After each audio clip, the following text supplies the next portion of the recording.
اعوذ باللہ من الشیطان الرجیم بسم اللہ الرحمن الرحیم رب اشرح لی صدری ویسر لی امری واحلل عقدۃ من لسانی یفقہوا قولی۔ اے میرے رب میرا سینہ کھول دے اور میرا کام آسان کر دے اور میری زبان کی گرہ کھول دے تاکہ وہ میری بات سمجھ سکے۔ اللہم ارنا الحق حقا وارزقنا اتباعہ وارنا باطلا باطلا وارزقنا اجتنابہ۔ اے اللہ ہمیں حق کو حق کر دکھا اور اس پر چلنے کی توفیق عطا فرما، اور باطل کو باطل کر دکھا اور اس سے بچنے کی توفیق عطا فرما، آمین۔ اب انشاءاللہ اب 27ویں پارے کی ہم سورہ رحمان آج شروع کریں گے۔ اچھا، سورہ رحمان شروع کرنے سے پہلے جو آپ لوگ نوٹ ڈاؤن کر رہے ہیں ان میں سے آپ لوگ ذہن میں رکھیں جو اگلی سورت ہے وہ سورہ واقعہ ہے۔ سورہ رحمان، سورہ واقعہ، پہلا کیا پوائنٹ ہے کہ یہ دونوں جوڑے کی شکل میں ہیں، سورہ رحمان اور سورہ واقعہ، اور سب سے ان کا منفرد انداز یہ ہے کہ نہ سورہ رحمان میں اور نہ سورہ واقعہ میں آپ کو کوئی نبوت کے حوالے سے نہیں ہم کوئی آیت آئے گی، رسالت کے حوالے سے کوئی آیت نہیں آئے گی، جیسا کہ ایک مکی اور مدنی دو صورتوں میں آتی ہے نا، اس طرح سے نہ یہاں نبوت کا ذکر آئے گا نہ رسالت کا ذکر آئے گا، بالکل اس طرح کی کوئی بات نہیں آئے گی، بلکہ یہ منفرد انداز کی دونوں صورتیں ہیں اور یہ جوڑے کی شکل میں ہے۔ پہلا پوائنٹ کلیئر ہو گیا۔ دوسرا اہم نقطہ یہ ہے کہ اس صورت کے اندر یہ جو فَبِأَيِّ آلَاءِ رَبِّكُمَا تُكَذِّبَانِ آیت ہے، یہ 31 ٹائم ریپیٹ ہو رہی ہے، رائٹ؟ 31 دفعہ 31 ٹائم یہ والی آیت اس میں ریپیٹ ہو رہی ہے، ٹھیک ہے؟ فَبِأَيِّ آلَاءِ رَبِّكُمَا تُكَذِّبَانِ، ٹھیک ہے نا؟ اچھا، یہ جو آیت ہے 31 ٹائم ریپیٹ ہو رہی ہے۔ اچھا، اب اس میں تیسرا اہم نقطہ، پہلا نقطہ کلیئر ہو گیا، دوسرا کہ یہ 31 ٹائم ہے، اور جو تیسرا اہم نقطہ ہے وہ یہ آتا ہے کہ اس صورت میں خطاب جن و انس کے ساتھ ہے، مسلسل اے جن و انس کے گروہ، اے جن و انس کے قافلوں، اے جن و انس کے افراد، یعنی اس طرح سے بات ہے نا کہ جن اور انس دونوں سے مخاطب ہے اس وقت اس صورت میں، مسلسل جو خطاب ہے وہ جن و انس کے ساتھ ہے، ٹھیک ہے؟ اچھا، اب جو اس میں اہم نقطہ آتا ہے اس والے نقطے میں کہ یہ جن و انس سے خطاب ہے، تو اس میں ہمیں کیا ذہن میں رکھنا ہے کہ انسانوں کے اندر روح ہے، انسانوں کے اندر روح ربانی ہے، لیکن جنوں کے اندر روح نہیں ہے، رائٹ؟ پہلا اہم نقطہ کیا ہے کہ بھئی ان کے اندر روح نہیں ہے، ہمارے اندر ہے، ہم انسانوں میں جو روح ہے تو اس لیے اس کا کنیکشن وحی کے ساتھ ہے، جو وحی جو اتری ہے وہ نبی کریم صلی اللہ علیہ وسلم کے قلب مبارک پہ اتری ہے، کیونکہ یہ اس کا کنیکشن قرآن کا یہ جو وحی کا کنیکشن ہے یہ روح کے ساتھ ہے، اس لیے یہ تمام جو ہمارے انبیاء اور رسول ہیں جو انسانوں کے ہیں تو جنوں کو بھی انہی کی اتباع کرنی ہے، رائٹ؟ یعنی جن بھی، ان کے کوئی انبیاء رسول نہیں ہے، یہ انسانوں کے ہی جو انسانوں کے ہی انبیاء اور رسول ہیں انہی کی اتباع کرنی ہے۔ اچھا، اس لحاظ سے کیونکہ یہ جو میں نے ابھی بات کی ہے تو آپ لوگ سورہ احقاف پڑھ آئے ہیں، رائٹ؟ سورہ احقاف آیت نمبر 29 سے 32، جس کا حوالہ میں آپ لوگوں کو یاد دلاتی ہوں، آپ لوگوں کو یاد آ جائے گا، جس میں ہم نے سورہ احقاف میں پڑھا تھا کہ نبی کریم صلی اللہ علیہ وسلم کی جب وہ طائف کے سفر سے واپسی پہ جب آپ تلاوت کرتے ہیں اور آپ کے ساتھ ایک ہی مقتدی اور امام ہے، یعنی نبی کریم صلی اللہ علیہ وسلم امام ہیں اور زید بن حارثہ ہیں، تو اس وقت جب وہ تلاوت کرتے ہیں تو اس وقت جنوں کی ایک جماعت ہے جو گزرتی ہے، اور وہ جو جنوں کی جماعت ہے وہ حضرت موسیٰ علیہ السلام کے ماننے والے تھے، رائٹ؟ یاد ہوگا یہ سورہ احقاف میں ہم نے سارا پڑھا ہے کہ جنوں کی ایک جماعت گزری جنہوں نے نبی کریم صلی اللہ علیہ وسلم کو قرآن پڑھتے سنا، تو انہوں نے وہ سنا، وہ اس پہ ایمان لائے اور انہوں نے جا کے یہ دعوت پھر آگے پہنچائی۔ یاد آ گیا؟ یہ ہم نے سارا سورہ احقاف میں جنوں کے حوالے سے پڑھا ہے، تو ہمیں یہ پتا چلا کہ یہ پیروی کس کی کرتے ہیں، اتباع کس کی کرتے ہیں، یہ انسانوں کے ہی انبیاء اور رسول کی کرتے ہیں۔ انبیاء اور رسول ان میں نہیں آئے بلکہ وہ انسانوں میں آئے ہیں، اور انہی کی جو اتباع ہے وہ جنوں نے کرنی ہے۔ یہ اہم نقطہ کلیئر ہو گیا۔ اب آ جائیں ایک اور اہم نقطے کی طرف سورہ رحمان کے حوالے سے۔ اچھا، یہ سورت جو ہے آپ لوگوں کے قرآن میں مدنی لکھی ہوئی ہوگی، میرے پاس بھی مدنی ہی لکھی ہے، لیکن یہاں ڈاکٹر اسرار کی رائے اور یہ جو اصل بیان ہے یہ اسی میں سے میں نے پوائنٹ لیا ہے، ان دونوں میں ایک ریفرنس ہے حدیث کا جس میں کہ اس کو مکی ثابت کیا گیا ہے، یعنی ڈاکٹر اسرار کی رائے کے مطابق یہ مکی صورت ہے، جبکہ ہمارے پاس مدنی لکھی ہوئی ہے قرآن اس میں، لیکن یہ جو اصل بیان ہے نا جو پیچھے چل رہا ہے میں اسی میں سے پڑھ کے بتا رہی ہوں، اس میں لکھا ہوا ہے کہ بعض حضرات نے اس کو مدنی قرار دیا ہے، تاہم صحیح یہ ہے کہ یہ مکی صورت ہے، اس کی تائید اس حدیث میں ہوئی ہے جس میں نبی کریم صلی اللہ علیہ وآلہ وسلم نے فرمایا کیا بات ہے، تم خاموش رہتے ہو، تم سے اچھے تو یہ جن ہیں۔ جب جن والی رات کو میں نے یہ سورت ان پر پڑھی تھی، تو جب میں اس آیت پہ آتا تھا، جب میں آیت پڑھتا تھا فَبِأَيِّ آلَاءِ رَبِّكُمَا تُكَذِّبَانِ، تو وہ اس کے جواب میں کہتے تھے لا بِشَيْءٍ مِّن نِعَمِكَ رَبَّنَا نُكَذِّبُ فَلَكَ الْحَمْدُ۔ یہ ترمذی کی حدیث ہے اور اس کا ترجمہ ہے، اے ہمارے رب، ہم تیری کسی بھی نعمت کی تکذیب نہیں کرتے، بس تمام تعریفیں تیرے ہی لیے ہیں۔ تو دیکھیں یہ کتنا خوبصورت جواب دیتے ہیں، یعنی کہ جب فَبِأَيِّ آلَاءِ رَبِّكُمَا تُكَذِّبَانِ نبی کریم صلی اللہ علیہ وسلم نے پڑھی، تو اس وقت ہر دفعہ میں، یعنی 31 دفعہ انہوں نے اس کا یہ جواب دیا۔ تو اس پہ نبی کریم صلی اللہ علیہ وسلم نے فرمایا کہ تم تو خاموش ہو، تم سے اچھے تو یہ جن ہیں جنہوں نے اس رات اس کا جواب دیا۔ تو یہ حدیث پھر ہمیں اس بات کی دلیل دیتی ہے کہ یہ مکی دور کی ہے۔ ادروائز اس اختلاف میں ہم، یعنی یہ ہمیں واضح ہو گیا، لیکن اختلافات کو آپ کو پتا ہے کہ اس کی ہے اجازت، ٹھیک ہے۔ اب کسی کی رائے یہ مدنی ہے، کسی کی مکی ہے، لیکن اس حدیث سے یہ ثابت ہوتا ہے کہ یہ مکی دور کی ہے، رائٹ۔ یہ سب کلیئر ہو گیا۔ اب آپ لوگ آ جائیں سورت کی طرف، ٹھیک ہے۔ چلیں، اعوذ باللہ من الشیطان الرجیم، بسم اللہ الرحمن الرحیم۔ شروع اللہ کے نام سے جو بہت مہربان اور نہایت رحم کرنے والا ہے۔ اچھا، یہ ہے پہلی آیت الرحمن۔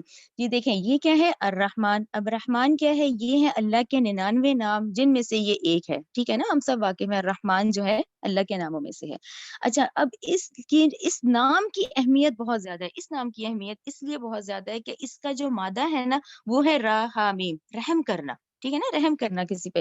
تو یہ رحمان جو صفت ہے وہ 99 ناموں میں اتنی بھاری ہے اس کی اللہ تعالیٰ کی یہ رحمانیت اس لفظ کے اندر ایسے ہے جیسے ٹھاٹے نہیں مارتی ایک چیز، بے تحاشا جس کو کہتے ہیں وہ یہ ہے۔ اور یہاں پر سب سے بڑی رحمانیت یہی ہم پر ہے کہ اللہ تعالیٰ ہر ایک کو نواز رہا ہے، یہ اس کے رحم کی ہے سب سے بڑی خاصیت۔ اور پھر جو اہم اس میں نقطہ بتایا گیا وہ یہ ہے کہ مہلت، یعنی مہلت اس وقت سب سے زیادہ رحم اللہ تعالیٰ ہم پہ یہ کرتا ہے کہ ہم گناہ کرتے ہیں اور پھر وہ مہلت دے رہا ہے، ہم گناہ کر رہے ہیں اور وہ ہمیں اس مہلت پہ، بلکہ یہاں تک کہ یہ کہا جاتا ہے کہ اس مہلت پہ ہی یہ کائنات کا وجود ہے، یہ کائنات جو چل رہی ہے اس مہلت کی بیس پہ چل رہی ہے کہ ہمیں گناہ پہ فوراً پکڑا نہیں جا رہا، ہماری غلطیوں پہ ہمیں پکڑا نہیں جا رہا۔ تو یہ رحمانیت کی صفت ہے بہت بڑی کہ یہ پہلا لفظ ہی اس سورت کا جو ہے وہ اللہ کے سارے صفاتی ناموں میں سب سے زیادہ جو ہے وہ صفات جو ہے وہ اس کے اندر ہے، رحمانیت کیسی ٹھاٹے مارتی ہے۔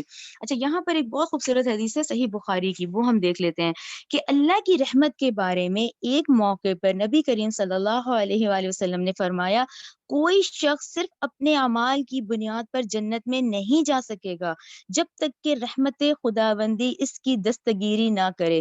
اس پر صحابہ رضی اللہ تعالیٰ عنہ نے فرمایا یا رسول اللہ صلی اللہ علیہ وسلم، کیا آپ بھی نہیں؟ آپ صلی اللہ علیہ وسلم نے فرمایا ہاں میں بھی نہیں، الا یہ کہ یہ اللہ تعالیٰ مجھے اپنی مغفرت اور رحمت سے ڈھانپ لیں۔ تو یہ ہم کیا کہیں گے، یہ جو پہلا آیت کا پہلا لفظ الرحمن، یہ اللہ کے صفاتی ناموں کی چوٹی ہے، یعنی چوٹی کا نام ہے الرحمن۔ اچھا، اب یہ جو الرحمن ہے نا، اس کا ڈیٹیل اس طرح سے آیا کہ گرامیٹیکل اس کے مطابق یہ لفظ نہیں، یہ دیکھیں فکرہ تو نہیں بن رہا نا، ابھی فکرہ نہیں بن رہا، ابھی رحمان ہے، یعنی ایک فکرے کی جیسے نہیں کہتے ابتدا ہے۔ اب فکرہ کیسے یہ کمپلیٹ ہوتا ہے، فکرہ کو کنیکٹ کرتی ہے اگلی آیت، آیت نمبر 2 ہے علم القرآن، اس نے سکھایا قرآن۔ تو دیکھیں اب فکرہ بن جاتا ہے کہ رحمان نے قرآن سکھایا، ٹھیک ہے نا، الرحمن پہ تو ابھی فکرہ نہیں ہوا، وہ ابتدا ہے، یعنی اس طرح سے ایکسپلین کیا یہ ڈاکٹر سر نے کہ یہ ابتدا ہے، لیکن یہ جملہ بن جاتا ہے کہ رحمان نے علامہ سکھایا قرآن۔ اب وہی والی بات کہ ساؤنڈز بھی وہی ہیں کہ الرحمن، قرآن۔ اب قرآن کیا ہے یہ بھی دیکھیں، قرآن کیا ہے اس پہ آپ لوگ ضرور اپنے اس پہ ہی اسی لفظ کے آگے لکھیں گے کہ چوٹی کا علم ہے، یعنی اس کے علم ہے۔ علم کے حوالے سے آپ لوگوں کو یاد ہوگا میں نے بہت دفعہ ایکسپلین کیا ہے ریویلڈ نالج اور نالج، رائٹ۔ ایکوائرڈ کون سا ہوتا ہے، ایک وہی ہوتا ہے کہ آپ بچہ گریڈ 1 میں گیا پھر 2 میں گیا، تو نہیں نا ہوتا، کیسے ہوتا ہے گریجولی، جو ہم درجہ بدرجہ حاصل کرتے ہیں، ٹھیک ہے نا، وہ ایکوائرڈ ہوتا ہے جس میں ہماری بصارت، ہماری سماعت یہ یوز ہوتی ہے، ہمارا دماغ ایکٹیویٹ ہوتا ہے۔ اور ایک ہے ریویلڈ نالج، یہ قرآن کیا ہے، یہ ریویلڈ ہے، یہ وہی ہے، یعنی یہ آسمانی کتاب ہے۔ تو اس وقت جو چوٹی کا علم ہے وہ قرآن ہے، یعنی کلائمیکس ہے یہ اس وقت، رحمان اس صفاتی نام کلائمیکس، قرآن علم کی چوٹی، علم القرآن، رحمان نے قرآن سکھایا، ٹھیک ہے نا۔ اس کے بعد پھر یہ دیکھیں پھر کنٹینیو ہے کہ رحمان نے قرآن سکھایا کس کو؟ خلق انسان، اس نے پیدا کیا انسان کو. اب یہ دیکھیں پھر وہی ساؤنڈز بھی وہی چل رہے ہیں کہ خلق، اس نے پیدا کیا انسان. اب یہ جو انسان ہے یہ کون ہے؟ یہ اس وقت خلافت ارضی یعنی اس پوری زمین میں انسان بسے ہوئے نا، یعنی انسانوں کو بھیجا گیا باقاعدہ، یعنی پوری یہ جو اللہ تعالیٰ کی حکم سے یہ جو خلافت دی گئی ہے یہ انسان کو دی گئی. تو انسان کون ہے؟ لوگوں کو بتاتے ہیں نا کہ اپنا موازنہ کیا کریں، کیونکہ قرآن بار بار ہمیں اس بات کی ریمائنڈر دے رہا ہے کہ آپ اس پہاڑ کو دیکھیں، اس پودوں کو دیکھ لیں، جانوروں کو دیکھ لیں، یعنی پوری مخلوق کو، یعنی پوری کائنات کی تمام مخلوق دیکھ لیں. تو انسان جو ہے اللہ تعالیٰ کی کریشن آف دا کلائمیکس، یعنی اللہ تعالیٰ نے اتنی چیزیں بنائی جس کا کلائمیکس انسان ہے. اور کیوں ہے؟ پھر وہی بات ذہن میں رکھیں، کیونکہ ہمارے اندر روح ہے، ہمارے اندر روح ربانی ہے، اللہ نے اپنی روح بھیجی ہے. دیکھیں ساری رونق کی روح کی ہے، روح نہیں ہے پھر تو ڈیڈ باڈی سے تو ڈر لگتا ہے نا. تو انسان اشرف المخلوقات اس روح کی وجہ سے ہے.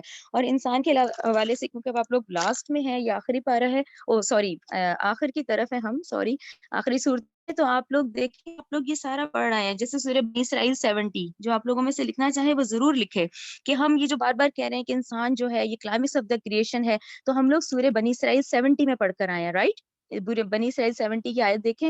اور ہم نے فضیلت دی ان کو بہت سی مخلوقات پر، اور ان میں سے بھی جن کو ہم نے پیدا کیا اس میں سے بہت فضیلت دی. سورہ بنی اسرائیل 70. پھر دیکھیں سورہ سواد 75، سواد وہ جو ہوتا ہے حروف تہجی والا، سورہ سواد 75 میں اللہ تعالیٰ نے کہا یہ تو وہ ہے جس کو میں نے اپنے ہاتھوں سے بنایا. پھر اس کے بعد سورہ بقرہ 34 دیکھیں، سورہ بقرہ 34 میں ہم مسجود ملائک ہیں. یعنی آپ دیکھیں ہماری پوری کوالٹیز ہمیں قرآن بتا رہا ہے کہ تم کتنے اہم ہو، تم اشرف المخلوقات ہو، تمہیں میں نے اپنے ہاتھوں سے بنایا ہے، تم مسجود ملائک ہو. اچھا پھر اس کے بعد سورہ ہجر 29 کہ چنانچہ جب میں اسے درست کر لوں اور اس میں پھونک دوں اس میں سے اپنی روح تو تم اس پہ گر پڑنا سجدہ کرتے ہوئے. یہ ٹھیک ہے نا؟ سورہ بنی اسرائیل 70، سورہ سواد 75، سورہ بقرہ 34، سورہ ہجر 29، رائٹ؟ سورہ ہجر 29. تو اس سے ہمیں کیا پتا چلا کہ دیکھیے جس کے رینکس بہت ہائی ہوتے ہیں نا تو اس پہ ذمہ داریاں بھی بہت ہوتی ہیں، پھر ذمہ داریاں بہت ہوتی ہیں، پھر اس کی پکڑ بھی بہت سخت ہوگی. یہ قرآن کی جب سخت آیات آئیں یہ وہی ہے جو ہمیں ذمہ داری پوری کرنی ہے. جب ہم نہیں کریں گے نا تو پھر یہ سختی ہے. یہ جو سخت آیات ہیں یہ ہماری لیے ہی ہیں کہ دیکھو وارننگ آیات ہے نا اتنی سخت ہے کہ پڑھتے ہوئے میں ڈر لگتا ہے. یہ اسی لیے سختی ہے کہ یہ انسان جو کہ کریشن آف دا کلائمیکس ہے، جس کے لیے 1,24,000 انبیاء بھیجی گئی، جس کے لیے آسمانی کتابیں بھیجی گئی، جس کے پاس قرآن ہے، اس کے باوجود بھی یہ نافرمانی کر رہا ہے. ٹھیک ہے نا؟ تو اس لیے خلق الانسان کہ رحمان نے سکھایا قرآن، اس نے پیدا کیا انسان کو. ٹھیک ہے نا؟ اچھا پھر یہ کلائمیکس ہو گیا. پھر ہے علمہ البیان، اس کی کیا ہے سب سے زیادہ پاور اس کو دی، یہ پاور ہے، یعنی علمہ البیان، سکھایا اس کو بولنا، یعنی قوت گویائی سکھائی. اب پھر وہی والی بات کہ اس میں بہت ساری مثالیں دی گئی ہیں کہ کئی جانور ہیں جن کی آنکھیں بہت تیز ہوتی ہیں، ان کی بصارت ہے، کئی ہیں جن کی قوت سماعت بہت تیز ہوتی ہے، یعنی بہت مختلف حیوانات کی مختلف کوالٹیز ہیں. لیکن وہی والی بات، یہ قوت گویائی جو دی گئی ہے یہ صرف انسان کو دی گئی ہے. اچھا یہ کس لیے دی گئی ہے؟ اس میں پھر آپ لوگ ایک حدیث دیکھیں، صحیح بخاری کی حدیث ہے کہ یہ کیوں دی گئی ہے. یہ اس لیے دی گئی ہے کہ اس میں صحیح بخاری کی حدیث ہے جس میں کہ نبی کریم صلی اللہ علیہ وسلم کا فرمان ہے، خیرکم من تعلم القرآن وعلمہ. تو خیرکم کیا ہے کہ تم میں سے بہترین وہ ہیں جو قرآن سیکھیں اور سکھائیں. یعنی اب یہ بولنا، اب اس آیت کے بعد اسپیشلی جب آپ لوگ بات کریں اس پہ غور کریں، یعنی اب اس پہ غور کریں کیونکہ ایک ایک لفظ ریکارڈڈ ہے نا. جو ہم بول رہے ہیں دیکھیں وہ ریکارڈڈ ہے، اس ریکارڈڈ پہ ہی آخرت بیس کرنی ہے ہماری. تو یہاں اللہ تعالیٰ نے کہا تمہیں علم دیا ہے، تمہیں قرآن چوٹی کا علم دیا ہے، تمہیں انسان بنایا ہے کلائمیکس، پھر تمہیں قوت گویائی عطا کی ہے جو کہ کسی کو نہیں دی. ٹھیک ہے نا؟ اب کتنی کوالٹیز ہیں، اب ان کوالٹیز کی ہم نے حساب دینا ہے. تو یہاں نبی صلی اللہ علیہ وسلم کی حدیث سے پتہ چلا کہ یہ جو قوت گویائی دی ہے اس وجہ سے دی ہے کہ خیرکم من تعلم القرآن وعلمہ. تو یہ چاروں آیتیں دیکھیں ایک ہے تو یہ پورا فکرہ بن جاتا ہے کہ رحمان نے قرآن سکھایا، اس نے انسان کو پیدا کیا، اس نے اس کو بولنا سکھایا. ٹھیک ہے نا؟ یہ چاروں کلائمیکس ہے. اب آگے آیت نمبر 5 کی طرف. الشمس اور سورج، والقمر اور چاند، بحسبان چلتے ہیں ایک حساب سے. ٹھیک ہے نا؟ جسے دیکھیں سال دن سب سب گردش کر رہے ہیں اور دن اور سال مہینے بن رہے ہیں. والنجم اور بیلیں. اچھا یہ نجم ویسے ستائی ہوتے ہیں عام جب ترجمہ آتا ہے، لیکن یہاں اس سے مراد بیلیں ہیں، کیونکہ یہ عربی لغت بہت زیادہ واسٹ ہے اس وجہ سے. تو یہاں اس کا مراد ایسے پودے اور بیل بوٹے ہی ہیں. وہ والنجم اور بیلیں، والشجر اور درخت، یسجدان جو سجدہ کرتے ہیں. آیت نمبر 7. والسماء اور آسمان، رفع اس رحمان نے بلند کیا ہے اس کو، ووضع اور اس نے رکھی ہے میزان ترازو. اچھا یہ جو دیکھیں آج اس آیت کو 7ویں آیت جو ہے، اور آسمان اس رحمان نے بلند کیا اور اس نے رکھی ترازو، اس کا جتنا دیکھیں آج کا انسان سمجھ سکتا ہے، کیونکہ آج جو سائنس نے ترقی کی ہے، اور اب یہ دیکھیں آج ہمیں سیاروں کا پتہ ہے، ہمیں ستاروں کا پتہ ہے، اور ہمیں یہ کاسمک بیلنس، یعنی اس کو کاسمک بیلنس کہتے ہیں، یہ جو گریویٹیشنل فورس ہے جس پہ دیکھیں ایک پلانٹ دوسرے سے ٹکرا نہیں رہا. یہ سمجھ آ رہی ہے کہ یعنی وہ اور آسمان، یعنی آسمان کو اس نے بلند کیا اور میزان قائم کر دیا. کہ دیکھیں آج ہم کتنی ریلیکس لائف گزار رہے ہیں، یہ نہیں کہ آج کوئی سیارہ تیارے سارے ٹکرا رہے ہیں، نہیں. کیوں؟ یہ ساری وہ گریویٹیشنل فورس ہے جس نے، وہ کشش ثقل ہے جس نے دیکھو اس پورے نظام کو پکڑ کے رکھا ہوا ہے. ٹھیک ہے نا. تو یہ کون کر رہا ہے؟ یہ پھر ذات باری تعالیٰ ہے کہ آسمان اسی نے رحمان جس نے اس کو بلند کیا اور اس نے رکھا اس میں کاسمک بیلنس یعنی میزان. اچھا اب دیکھیں، اللہ تطغوا، تاکہ تم تجاوز نہ کرو فی المیزان، تولنے میں، یعنی اس کے ساتھ ہی انسان کو اٹیچ کیا کہ انسان بھی نا اپنے دائرے کے اندر رہے اور اس میں وہ بھی اسی طرح توازن اور عدل رکھے. یہ جو انسان ہے نا جس پہ اتنی ذمہ داری ہیں، تو یہ ضرور عدل قائم کرے، یہ بھی توازن رکھے، یہ بھی حد سے زیادہ نہ بڑھ جائے. ٹھیک ہے نا. آیت نمبر 9.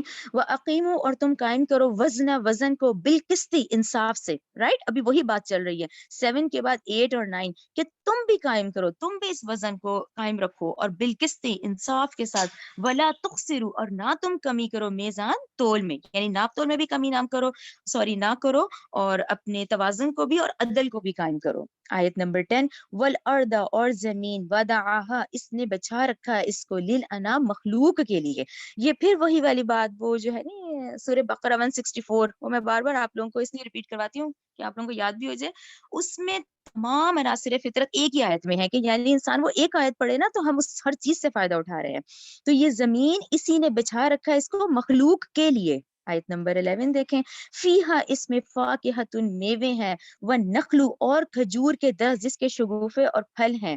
ذات الاکمام، اکمام مینس یعنی غلافوں میں لپیٹے ہوئے، یعنی اس میں ہے کہ کھجور پہ چڑھا ہوا جو غلاف ہوتا ہے. آیت نمبر 12 دیکھیں. والحب اور دانے، اناج، غلہ. والحب کہتے ہیں کہ انسان اور جانور جو کھاتا نہیں ہے دانا، جو فریش دانا کھاتے ہیں جو اس طرح سے ہوتے ہیں، وہ دانے ہیں، اناج اور غلے ہیں. ذوالعصفی اور بھوسے والا. اچھا بھوسے کا بھی ذکر کیا گیا ہے کہ ایک دیکھیں دانا، اب دیکھیں نا ایک فریش دانا ہوتا ہے، ایک دانا جو پرانا ہو جاتا ہے، پرانا ہو کے وہ جو بھوسا بن جاتا ہے وہ بھی ضائع ہونے والی چیز نہیں ہے. وہ بھوسا کون کھاتا ہے؟ وہ بھی جانوروں کے کام آتا ہے. یعنی کچھ بھی یہاں دیکھیں بے مقصد نہیں ہے، با مقصد ہے یہاں پہ. یعنی دانا، دانے میں اناج اور غلہ، پھر وہ جو بھوسا ہے وہ بھی جانوروں کے کام آتا ہے. ریحان، ریحان کیا ہے کہ پھول، اس میں خوشبودار پھول بھی ہیں. فَبِأَيِّ آلَاءِ رَبِّكُمَا تُكَذِّبَانِ پس تم کون سی آلائی نعمتوں کو، ربکما اپنے رب کی، اے جن و انس، تکذبان تم دونوں جھٹلاؤ گے. یہ دیکھیں یہ تسنیہ کا صیغہ آ گیا، دونوں کی بات ہو رہی ہے. ٹھیک ہے. اے جن و انس تم اپنے رب کی کون سی نعمتوں کو جھٹلاؤ گے. اچھا یہ جو میں آپ لوگوں سے اکثر ذکر نہیں کرتی، وہ آپ لوگوں کو یاد ہو جائے گا انشاءاللہ. یہ جو مکی دور میں کہتی ہوں التذکیر بآلاء اللہ، وہ جو ٹرم ہے یہ ڈاکٹر سر نے اسی سے لی ہے. یہ آلہ دیکھیں نعمتیں لکھا ہوا ہے نا آپ کے پاس، آلہ نعمتیں، تو تذکیر بآلاء اللہ کا مطلب کہ اللہ کی نعمتوں کا تذکرہ، یہ اسی سے ہی لیا ہے. فَبِأَيِّ آلَاءِ رَبِّكُمَا تُكَذِّبَانِ کہ اے جن و انس کے قافلو، اے جن و انس تم اپنے رب کی کون سی نعمتوں کو جھٹلاؤ گی. آیت نمبر 14. خلقہ اس نے پیدا کیا انسان کو من صلصال کالفخار کھن کھناتی مٹی سے جیسے کہ ٹھیکرے والی. یہاں پہ ہبا آپ لگا دیں. کھنکھنا. جی ہاں یہ آپ لوگ ضرور دیکھیں کیونکہ آج یہ 5th ہے. ٹھیک ہے نا. یہ 5 جو تخلیقی مراحل ہے نا ہمارے، یہ دیکھیں یہ قرآن میں سے ہی ہے. یہ آپ لوگ لکھ لیں گے تو آپ لوگوں کو سمجھ آ جائے گا. دیکھیں پہلا کیا ہے کہ ہم تراب سے بنے ہوئے، مٹی سے. ٹھیک ہے. پھر کیا ہے؟ تین ہے. تین کیا ہے؟ اس مٹی کے اندر اب پانی ملا دیا گیا. رائٹ. پہلا کیا ہے؟ تراب ہے، جو کہ ہم نے سورہ روم آیت 20 میں پڑھا ہے.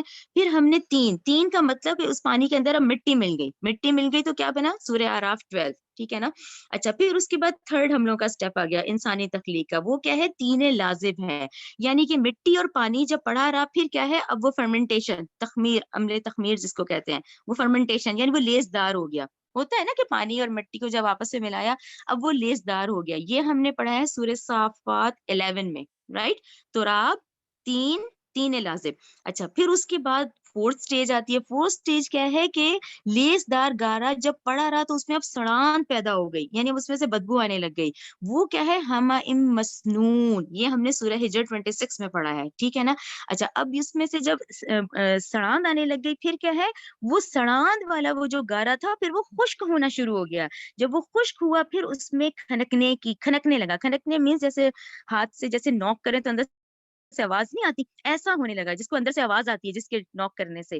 یہ وہ سٹیج پانچویں ہے جو آپ نے پڑھی ہے. یہ ٹوٹل انسان کی تخلیق کی جو 5 ہے نا، یہ آج پانچوں آپ کی ہو گئی ہیں. یہ ہے سورہ رحمان 14 کی، کہ اس کو مٹی سے پیدا کیا، پھر اس میں پانی ملایا تو یہ 3 بن گیا. پھر اس کے بعد اس کا فرمنٹیشن ہوا تو یہ لیسدار ہو گیا، 3 لازم. پھر اس کے بعد کیا ہے؟ یہ ہمارے مسنون ہو گیا، سڑان پیدا ہوئی. اس سڑان کے بعد پھر وہ خشک ہوا تو وہ کھنکنے لگا، کہ جیسے نوک کرو تو اندر سے آواز آتی. تو وہ ہے سلسالن کل فخار، یعنی سورہ رحمان 14 جو اب ہم پڑھ رہے ہیں. تو یہ پانچوں آپ لوگ لکھ لیں گے تو آپ لوگوں کے پاس آ جائے گی. تو اس سے ہمیں کیا پتا چلا ہے؟ کہ یہ جو انسان ہے نا، مین از دا میڈ آف مٹیریل ہے، یا مٹیریل سے بنے ہوئے ہیں. ٹھیک ہے نا. یہاں آپ کو سمجھ آئی کہ کیوں اس نے انکار کیا تھا، کیوں اس سے تکبر کیا تھا شیطان نے. اس نے کہا تھا کہ میں تو انرجی سے بنا ہوا. اب اس کے سامنے جب انسان اس طرح بنا تو اس نے کہا میں اس کو سجدہ کروں، اس کو. تو اس لیے اس نے یہ تکبر کیا تھا، جو کہ یہ سورہ آراف 12 میں ہے، کہ تو نے مجھے تو آگ سے پیدا کیا اور اس کو مٹی سے بنایا ہے. تو یہ اس نے تکبر کیا تھا. جبکہ حق کیا ہوتا ہے؟ حق کا جو پرستار ہوتا تو وہ سجدہ کرتا، لیکن اس نے یہ تکبر کیا. ٹھیک ہے نا. تو یہ یہاں پانچوں کمپلیٹ ہو جاتی ہیں. پانچویں یہی ہے، خلق الانسان، اس نے پیدا کیا انسان کو، من صلصال کالفخار، کھناتی مٹی سے، جیسے کہ ٹھیکری ہو جس کے اندر سے آواز آتی ہے. آیت نمبر 15، وَخَلَقَ، اس نے پیدا کیا، جان جنوں کو، من مارج من نار، شعلہ آتش سے. اچھا، اس کا مطلب بتائیں. دیکھیں 14 میں انسان کی تخلیق کا ذکر آیا، 15 میں ابو الجن کا ذکر آیا. ٹھیک ہے نا. 14 میں اب آدم علیہ السلام سے ہوا نا، ظاہر ہے پہلے انسان آدم علیہ السلام، پھر ان کی وائف اما حوا علیہ السلام. یہ پہلا انسانی جوڑا تھا جس سے آج نسل انسانی چلی. اسی طرح 15 میں جو فوراً ذکر آتا ہے جنوں کا، جن بھی کیسے شعلے کے کنارے، جیسے میں نے کہا نہیں، آگ ہو رہی نظر آتی ہے جو ہمیں، ایک گیپ ہوتا ہے، پیلی ہوتی ہے، پھر ایک ہاتھ لیول تک آتا ہے، آگے ہاتھ نیچے نہیں آتا. وہ ہیٹ جو ہوتی ہے وہ بتائی گئی ہے کہ اس شعلے کے کنارے سے جو ہے وہ جن پیدا کیے گئے ہیں. اس نے پیدا کیا جنوں کو شعلہ آتش سے. تو یہ انسان کی تخلیق 14 آیت، ابو الجن یعنی جنوں کی تخلیق 15 آیت. آیت نمبر 16، فَبِأَيِّ آلَاءِ رَبِّكُمَا تُكَذِّبَانِ، اے جنوں اور انسانوں، تم اپنے رب کی کون کون سی نعمتوں کو جھٹلاؤ گے. آیت نمبر 17. اچھا، آیت نمبر 17 بھی ذرا غور سے دیکھیں. آیت نمبر 17 جو ہے، رب المشرقین، وہی رب ہے دونوں مشرقوں کا، وہ رب المغربین، اور وہی رب ہے دونوں مغربوں کا. تو یہاں کیا مراد ہے؟ کیونکہ دیکھیں یہ تسنیہ کے سینس آتے ہیں جس میں دو کا ذکر آ رہا ہے، کہ دونوں مشرق، دونوں مغرب. تو یہاں پر جیسے ڈاکٹر صاحب نے سمجھایا، میں وہی ایکسپلین کروں گی، آپ لوگوں کو انشاءاللہ کلیئر ہو جائے. انہوں نے کہا ہے کہ 2 مشرق اور 2 مغرب کے تصور کو یوں سمجھیں کہ ایک وقت میں سورج جہاں سے طلوع ہو رہا ہوتا ہے، گلوب کی دوسری طرف وہ وہاں سے غروب ہو رہا ہوتا ہے. جس طرح جس نقطے پر سورج غروب ہوتا نظر آتا ہے، دوسری طرف لوگوں کو وہ طلوع ہوتا دکھائی دے رہا ہے. گویا سورج طلوع ہونے کا ہر نقطہ مقام غروب بھی ہے، اسی طرح مقام غروب گویا مقام طلوع بھی ہے. سمجھ آ رہی ہے نا کہ ایک طرف لوگ اس کو غروب ہوتا دیکھ رہے ہیں، تو دوسری ہی طرف گلوب کے لوگ اس کو طلوع ہوتا دیکھ رہے ہیں. اس لحاظ سے گویا مشرق بھی 2 ہیں، مغرب بھی 2 ہیں. پھر کسی ایک مقام سے بظاہر نظر آنے والے مشرق و مغرب کے درمیان زمین پر ہر نقطۂ گلوب میں کسی ایک کے لیے مقام طلوع ہے، کسی ایک کے لیے مقام غروب ہے. اس طرح گویا بہت سے مشرق اور بہت سے مغرب ہو گئے، یعنی ایک ہی وقت میں دونوں مشرق، دونوں مغرب. ٹھیک ہے. چلیں آیت نمبر 18. فَبِأَيِّ آلَاءِ رَبِّكُمَا تُكَذِّبَانِ. اے جن و انس تم دونوں اپنے رب کی کون کون سی نعمتوں کو جھٹلاؤ گے. آیت نمبر 19. مرجا اس رحمان نے جاری کر دیے بحرینی دو سمندر یلتقیان جو آپس میں ملتے ہیں.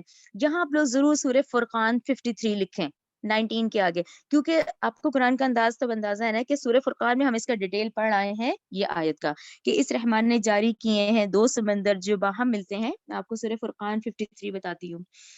ہاں وہی اللہ ہے جس نے ملا دیا دونوں سمندروں کو، یہ میٹھا ہے خوب میٹھا اور یہ کھارا ہے نہایت کڑوا، اور اس اللہ نے بنا دیا ان دونوں کے درمیان برزخن، برزخ آڑ کو کہتے ہیں نا، برزخن ایک ایسا پردہ، وہ ہجرن محجورہ جو آڑ ہے بہت ہی مضبوط قسم کی.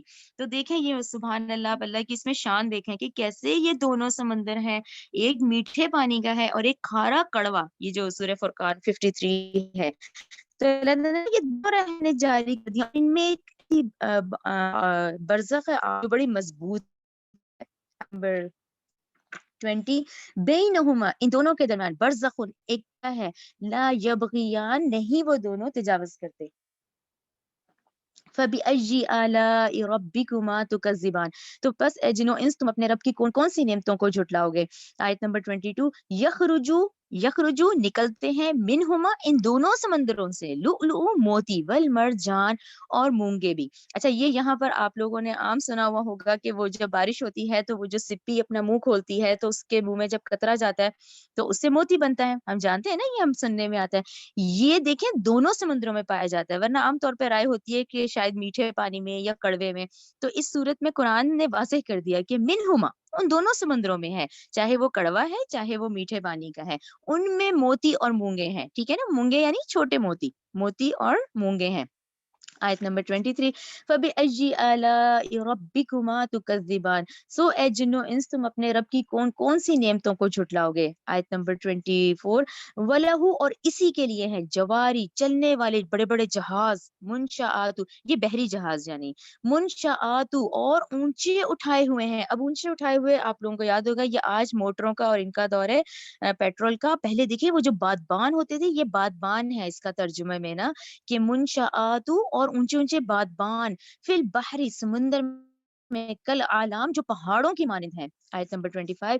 فَبِأَيِّ آلَاءِ رَبِّكُمَا تُكَذِّبَانِ. اے جنو انس تم دونوں اپنی کون کون سی رب کی کون کون سی نعمتوں کو جھٹلاؤ گے. آیت نمبر 26. کلو من سب کے سب جو علیہا اس زمین پر فنا ہو جائیں گے. یہ آیتیں دیکھیں پھر کیسی ہیں نا، کہ یعنی اللہ تعالیٰ کہہ رہے ہیں کہ تم جتنے بھی ہو یہاں، ہر جو زیرو ہے تم سب کے سب اس زمین پر جتنے بھی ہیں فنا ہو جائیں گے. وَيَبْقَى اور باقی رہے گا وجہ چہرہ ربی کا آپ کے رب کا، ذوالجلال والاکرام جو بڑی شان والا ہے اور بہت عزت والا ہے. یہاں آپ لوگ ضرور سورہ قصص 88 لکھیں، سورہ قصص 88، کیونکہ دیکھیں اب یہ آیتیں متشابہات میں ہیں. اللہ کا چہرہ میں آپ کو بتاتی ہوں، سورہ قصص 88.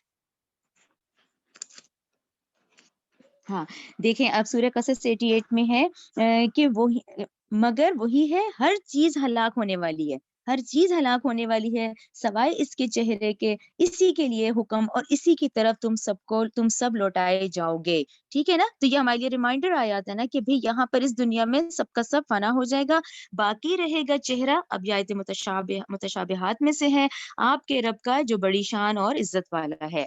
یہاں آپ لوگ سورہ قصص 88 لکھیں. ٹھیک ہے، اچھا آگے ہے آیت نمبر 28. فَبِأَيِّ آلَاءِ رَبِّكُمَا تُكَذِّبَانِ. اے جنو انس تم اپنے رب کی کون کون سی نعمتوں کو جھٹلاؤ گے.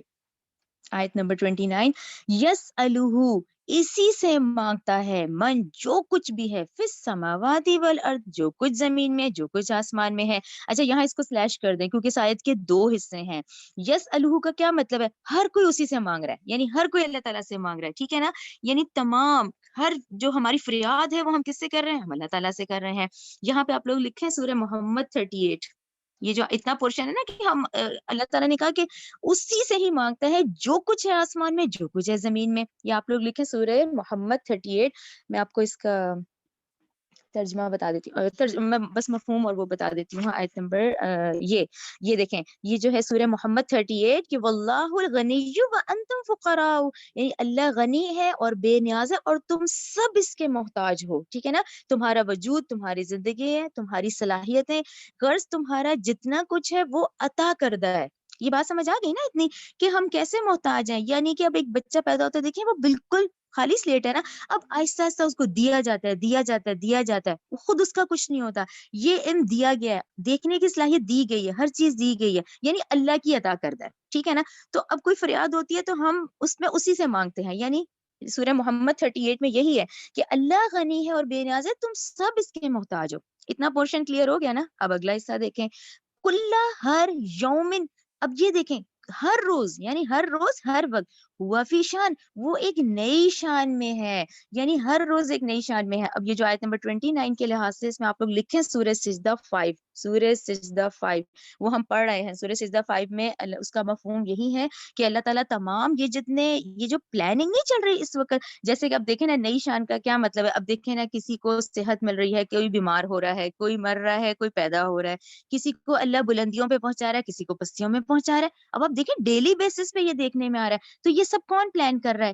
یہ ہے کہ وہ ہر روز ہر وقت ایک نئی شان میں ہے. یعنی کہ یہ کائنات بنانے کے بعد ہمیں اور ہم سب کو بنانے کے بعد اب وہ اس کام میں مصروف ہے کہ بھئی اب کس کے ساتھ کیا معاملہ کرنا ہے، کس کے ساتھ کیا حالات ہوں گے، کس کو بلندیوں پہ، کس کو پستیوں پہ، کس کو بیماری، کس کو شفا، کس کے ہاں اولاد، کس کی موت. یہ سارے کام ہے. یعنی یہ کیا کام ہے؟ یہ وہی ہے جو سورہ سجدہ آیت 5 ہے نا، کہ اس میں اللہ تعالیٰ یہ پوری پلاننگ ہو جاتی ہے. یہ پلاننگ پھر ہینڈ اوور فرشتوں کو کی جاتی ہے، پھر وہ اس پہ عمل کرتے ہیں. لیکن جو اصل اختیار ہے وہ اللہ تعالیٰ کا ہے. تو ہر روز وہ ہر روز ایک نئی شان میں ہے. اچھا پھر آگے دیکھیں، فَبِأَيِّ آلَاءِ رَبِّكُمَا تُكَذِّبَانِ، اے جنو انس تم اپنے رب کی کون کون سی نعمتوں کو جھٹلاؤ گے. اچھا یہ جو اگلی آیت ہے نا 31، یہ پھر 29 سے ہی کنیکٹڈ ہے کہ جیسے اب ہر روز کا معاملات ہیں، ہم ہر انسانوں کے ساتھ دیکھیں روز کے معاملات چل رہے ہیں نا، کہ اللہ تعالیٰ کسی کے ساتھ کچھ ہو رہا ہے، کسی کے ساتھ کچھ. اب کہا جا رہا ہے 31 میں سنفرغ، ان قریب ہم فارغ ہو جائیں گے، لکم تمہارے لیے، ایھا الثقلان، یعنی اے جنو انس یہ جتنا چل رہا ہے نا یہ ابھی تو مصروفیت جیسے چل رہی ہے نا، ہم بھی اور اللہ تعالیٰ کی بھی ایک کہ ہر ایک کے ساتھ ایک معاملہ چل رہا ہے. تو ان قریب ہم فارغ ہو جائیں گے. ٹھیک ہے نا، ان قریب یہ جو تم لوگ کام کر رہے ہو، جو تمہیں اس دنیا میں بھیجا گیا ہے، جو تم اللہ تعالیٰ کی فرمانبرداری اور احکامات تم نے کرنے تھے، اب تم نے کیا کیا، جبکہ اللہ نے تو ہر چیز سے ہمیں نوازا ہوا ہے، اس کا تم نے حساب کتاب دینا ہے، ان اعمال کا تو حساب کتاب ہونا ہے. تو ان قریب ہم فارغ ہوں گے تمہارے لیے اے جنوئنس. ٹھیک ہے، یہاں پر آیت نمبر 31 کے، ہاں ٹھیک ہے، آیت نمبر 31 کے لحاظ سے میں نے یہ سورہ اعراف 34 ریفرنس لکھا تھا. یہ سورہ اعراف 34 کے اندر یہ بار بار ریمائنڈر آتا ہے کہ الی اجل مسمى لکل اجل امت اجل، کہ ہر امت، ہر ایک کا ایک اجل کا وقت ہے. یعنی تم میں سے جتنے ہیں سب کا یہ اجل کا وقت آنا ہے. تم لوگ یعنی ایک مختصر وقت کے لیے آئے ہو اور پھر اس کے بعد تمہارا حساب ہونا ہے. ٹھیک ہے، ہر زیرو جو یہاں آئی ہے تو اس کا حساب ہونا ہے. سورہ اعراف 34 تو اس کا مقررہ وقت ہے یہاں پر. ٹھیک ہے، تو ان قریب ہم فارغ ہوں گے تمہارے لیے اے جنو انس. فَبِأَيِّ آلَاءِ رَبِّكُمَا تُكَذِّبَانِ، تو اے جنو انس تم اپنے رب کی کون کون سی نعمتوں کو جھٹلاؤ گے. آیت نمبر 33، یا معشر الجنی والانسی، اے گروہ جنو انس، اے جنو انس کے قافلوں، ان استطاعتم، اگر تم طاقت رکھتے ہو، ان یہ کہ تنفذو، تم نکل جاؤ، من اقطار السماوات والارض، ان زمین و آسمان کے کناروں سے، فنفذو، تو نکلو. تو کیسے نکلو گے؟ یہ بات ہے کہ کیسے کرو گے. اگر تم نکلنا بھی چاہو گے تو تم نکل نہیں سکتے. اس میں جو ہے وہ یہ بتائی گئی ہے کہ تو یہ معاملہ ہے نا، ہم جیسے انسان کو تو وہ ایک پوری مشین جیسے پھر جو اس میں سفر کر سکتے ہیں ٹریولنگ کے لیے، لیکن جنوں کا جو کہا گیا ہے وہ پھر اس سولر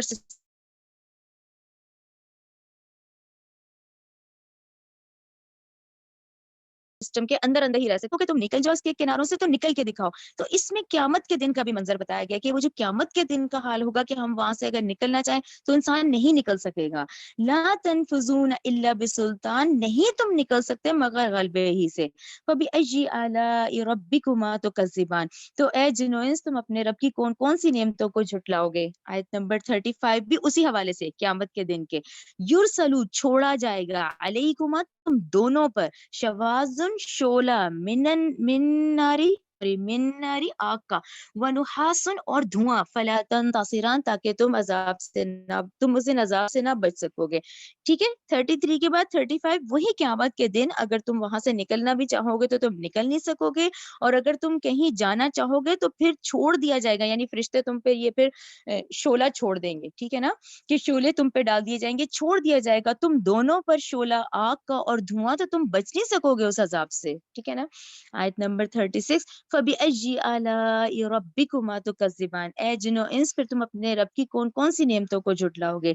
فَإِذَا انشَقَّتِ السَّمَاءُ پھر جب پھٹ جائے گا آسمان، فَكَانَتْ تو ہو جائے گا، وردتن سرخ، کدیہان جیسے کہ سرخ چمڑا. یعنی اب دیکھیں یہ والی جو بات بتائی گئی ہے، یہ آپ لوگ یاد کریں، میں نے سورہ انبیاء 104 آپ لوگ یاد کریں، وہاں پہ ہم نے یہی کہا تھا کہ جب حساب کتاب ہوگا اور اس وقت یہ آسمان فولڈ کر دیا جائے گا. یہ جو آیت ہے سورہ انبیاء 104 وہ یہی ہے کہ ہم اس کو بالکل جیسے کاغذ لپیٹ دیتے ہیں نا، تو اس طرح ہم آسمان لپیٹ دیں گے.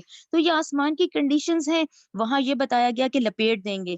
یہاں ہے کہ جب وہ پھٹ جائے گا تو وہ ایسے ہو جائے گا جیسے سرخ اندر سے، جس کی مثال ڈاکٹر صاحب نے ایسے دی ہے کہ جیسے بکری ہے، اب اس کی کھال نکال دیتے ہیں تو اندر سے کیسے سرخ رنگ کا وہ نظر آتا ہے نا، اس کا گوشت اور چیزیں. تو جب پھٹ جائے گا آسمان تو وہ ہو جائے گا سرخ جیسے سرخ چمڑا. آیت نمبر 38 فَبِأَيِّ آلَاءِ رَبِّكُمَا تُكَذِّبَانِ تو اے جنو انس تم اپنے رب کی کون کون سی نعمتوں کو جھٹلاؤ گے. آیت نمبر 39 فَيَوْمَئِذٍ لَا يُسْأَلُ پھر اس دن قبروں سے نکلتے وقت نہ پوچھا جائے گا، لا یسلو نہ پوچھا جائے گا، ان ذنبہ اپنے گناہ کی بابت، انسن نہ کوئی انسان سے، ولا جان نہ اور نہ جنوں سے پوچھا جائے گا. ٹھیک ہے.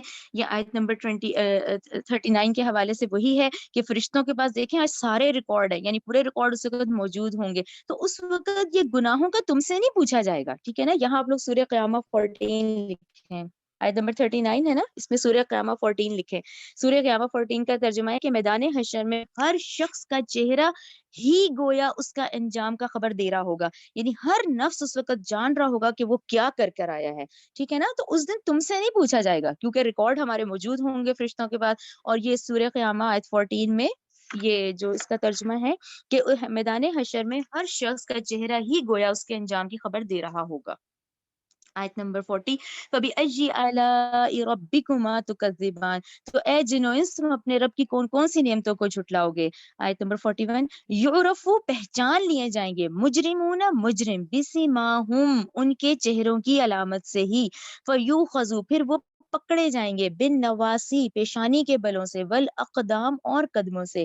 فَبِأَيِّ آلَاءِ رَبِّكُمَا تُكَذِّبَانِ تو اے نوح تم کون کون سی نعمت کو جھٹلاؤ گے. آیت نمبر 43 حاضی انہیں کہا جائے گا، یہی ہے، حاضی ہی یہی ہے، جہنم جہنم، التی وہ جو، یکذب جھٹلاتے تھے، بہل مجرمون اس کو مجرم لوگ جھٹلاتے تھے. آیت نمبر 44 یتوون وہ چکر لگائیں گے، بینہا اس جہنم کے درمیان، و بینا اور درمیان، حمیم سخت گرم آن اس کھولتے ہوئے پانی کے. آیت 45 فَبِأَيِّ آلَاءِ رَبِّكُمْ تُكَذِّبَانِ تو اے جنو انس تم اپنے رب کی کون کون سی نعمتوں کو جھٹلاؤ گے. وَلِمَن اور اس کے لیے خوفا ڈر گیا، مقامہ اس مقام سے، رب ہی اپنے رب کے کھڑے ہونے کے آگے کھڑے ہونے سے، جنتان تو اس کے لیے دو باغات ہیں.